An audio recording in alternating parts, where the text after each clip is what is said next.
Hello Poetry Pals, welcome back to another video. This week I am telling you how to write a poem. So you'll all know that I am a poet. Most of you will know that I have recently completed a Masters in Creative Writing. Most of those people will know that during that process my father died, which meant that my deadlines got moved around, which meant that back in May I had to write and submit 37 poems, and I submitted them within a week. This meant that I became very good at writing poems under time constraints. The reason I'm making this video is because most poets know how to write a poem. They just let that inspiration come and they write it. Now don't get me wrong, that happens to me too, but sometimes you cannot rely on inspiration. Sometimes you need to develop a discipline and in order to create your art, especially if that art is needed to be made under a time constraint. So I learnt quite quickly a series of exercises that helped me to produce poems. Good poems. I'm going to share that with you now. This isn't to say that my way is the best way, it's just the best way for me, and it really helps when I am struggling to write. My lecturer writes a poem by coming up with the idea, holding it in his brain for as long as he can, and then sitting down and writing it straight away. Now sometimes that works for me, other times I need to almost do a series of exercises around the poem before the poem can come out, and so this is my refined process. Let's start at the basics. This is how to write a poem in 11 steps. Step 1, come up with an idea. Now, this is arguably the hardest and most easy step. Your ideas can range from a particular incident that happened that moved you in a positive or negative way. It can be something that you have seen, something you have heard. It can be another piece of art. A lot of my ideas come from reading other poetry or listening to music, so it can be a reaction to that. It can be something you ate for breakfast, or it can be a writing prompt. This can be something that you agree with friends, or it can be something like this. This is a book. There you go. This is a book my mum bought me. It's called 642 Things to Write About. When I want to write, because writing is good for me, I come to this and use that as a starting point. So getting something like this is really cool. Googling writing prompts, Reddit has a really great writing prompt subreddit, so you don't have to buy a book, you can just go and get it for free. So today I'm actually going to be showing you the process of writing a poem, and that particular idea came from a conversation with a friend of mine who is a singer-songwriter. The idea I've been using as an example for this video is my mum. The next thing that you need to do is still part of step 1, is to let that rattle around in your brain for a bit. Let that settle. Next, you need to find a space to write. My advice is have as little distractions as possible. I can't currently work in my office, which is this space, because right behind the camera is a huge computer and we're on the desk.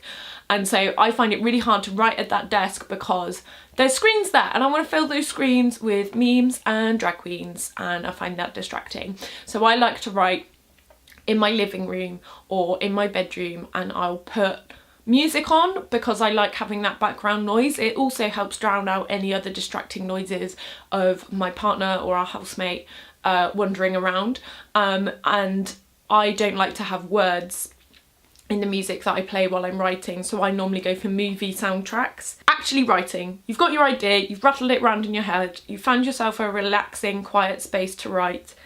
I start with a mind map. where I throw down all of the ideas related to my title. This could include key ideas, keywords or images, a rough structure. Do you have an idea of the beginning, middle and end? Any ideas for titles or questions that you might ask of the people in your poem? My lecturer once said, he quoted a poet, and I can't remember who it is, that you should never start writing a poem until you have come up with the title, the opening line and the last line. Now that might seem a little bit scary, but I think that idea of being super prepared and having a structure in mind before you start writing is a really good one, so it's worth considering. This is when you set yourself a set period of time and you just write. You don't think about line breaks, you don't think about anything, you just throw your ideas down on the page. The idea is that you have to time it because it means that your brain can stay focused just on that. My golden time, it turns out, is 5 minutes. So I set a timer on my phone, I let it go for 5 minutes and I do nothing but write. Unless I stop for a cup of tea and a crisp. But the idea is that you keep going. 5 minutes is best, although sometimes you do need longer. So in this video, when I was filming the example, I actually took 10 minutes, but I did it in 2 5-minute slots. Then come back to it with a highlighter and go through your free write, bearing in mind that there is nothing wrong. You can't do anything wrong in a free write. You're just throwing down ideas. So you go through with your highlighter and you highlight the bits of your free write that you would like to keep in your poem, or particular images or strong ideas and stuff like that. While I was doing my example, I read a bit that I had written down and I was like, oh, that sounds really good. I'm going to keep this image, but on that I'm going to build from it using this. Once you've done your highlighting, it will be really great for you to see all of the beautiful images and strong lines that you have written just from essentially word vomiting on the page. From there, you move on to the next step, which is step number 6, which I call stitch. It means you take all the bits that you've highlighted and bring it together into your first draft of the poem. As you can see from this example, I had my mind map on one side, I had my free write on the other, and I set about writing my poem. Once you finish that, this can take as long as you need, but once you finish that, you have your first draft of a poem, which is crazy exciting. You might be done, which is amazing, but it doesn't necessarily stop there. So 7 is leave it. This is where I've stopped on my example. I'm going to leave it for a couple of days before I step on to 8, which is workshop it or perform it. I find the easiest way of almost troubleshooting a poem is to say it out loud. So at the very least, say it out loud to a mirror. I don't care whether you're a performance poet or not. Reading your poem out loud will expose any issues in the flow of how you've written it, whether you perform it on a stage at an open mic or not. So read it out loud. Read it out loud in front of people and they can give you feedback on the bits they liked or the bits they didn't work as well. Don't forget that trying to edit your own work can be hard, so having a fresh eye is always very important. I happen to be very lucky that on doing my masters I met a group of really wonderful poets who I can send my work to. I can send them a Word document and they will look at it and they will edit it and they will give me feedback so that I can use it to construct the next draft of my poem. Every single one of the poems that I've written as part of the poetry collection has been through at least 2 drafts, at the very least. And in reality, most poems are going to do that. There are the lucky sods who can write a poem and it'll instantly be done, but I'm not one of them. So make sure you get it workshopped. Number 9 is to take all that feedback and edit it again. You might just be able to go through either a typed up version and just make small changes here and there to tighten up the syntax or whatever, or you might need to just rewrite it using all the feedback. That's fine, do that, And then number 10 is repeat any and all of the steps until you are happy with your poem.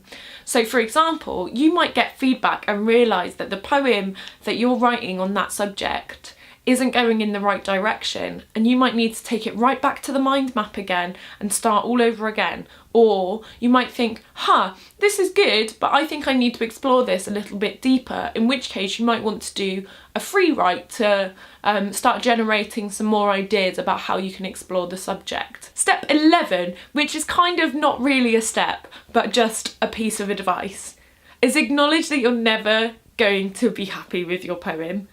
Or you are, that's fine. But I once had a quote that said, a poem is never finished, it is only abandoned. And the truth is, any and all poems can continue to be improved and trimmed and refined and all of that. And you just have to know when to stop. I've had poems that I've been performing for years and then had to edit because they didn't make sense to me anymore, or I realised that this one line, which had been nagging me, and I knew it had because I'd be on stage saying it like, bleh, and I'd still edit it.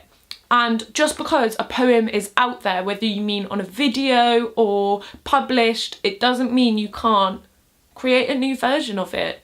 Poems can live and grow and change, and that is okay.